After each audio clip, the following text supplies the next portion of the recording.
അള്ളാഹു നമുക്ക് ഈമാൻ നൽകുമാറാകട്ടെ. ബോറടിക്കണുണ്ടാ? നിർത്തണോ പറയണോ? പറയണമെന്ന് ആഗ്രഹമുള്ളവരൊക്കെ ഒന്ന് കൈവക്കിക്കേ. പൈസ ചോദിക്കുമ്പോഴൊക്കെ തന്നെ കാണണം.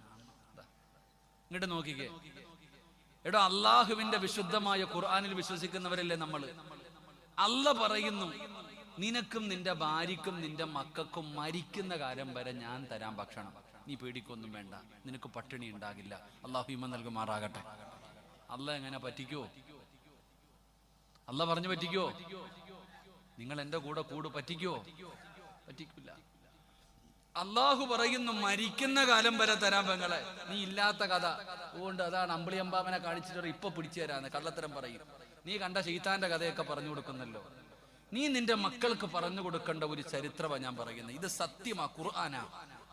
നീ വീട്ടിൽ പോയിട്ട് സൂറത്തു ത്വാഹ അവസാനത്തെ പേജ് എടുക്ക്. 132-ാമത്തെ ആയത്താണെന്ന് തോന്നുന്നു. നീ അതിന്റെ തഫ്സീർ വായിച്ചു നോക്ക്.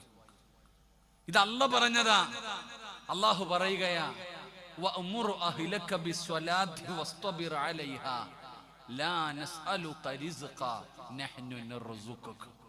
അള്ളാഹു പറയുന്നു, 5 നേരം അള്ളാഹുടെ പള്ളിയിൽ നിന്ന് ബാങ്ക് വിളിക്കുമ്പോ നീയും നിന്റെ കുടുംബവും നിസ്കരിച്ച മരിക്കുന്ന കാലം വരെ തിന്നാനുള്ള ഭക്ഷണം ഞാൻ തരും. അള്ളാഹു ഈമാൻ നൽകുമാറാകട്ടെ.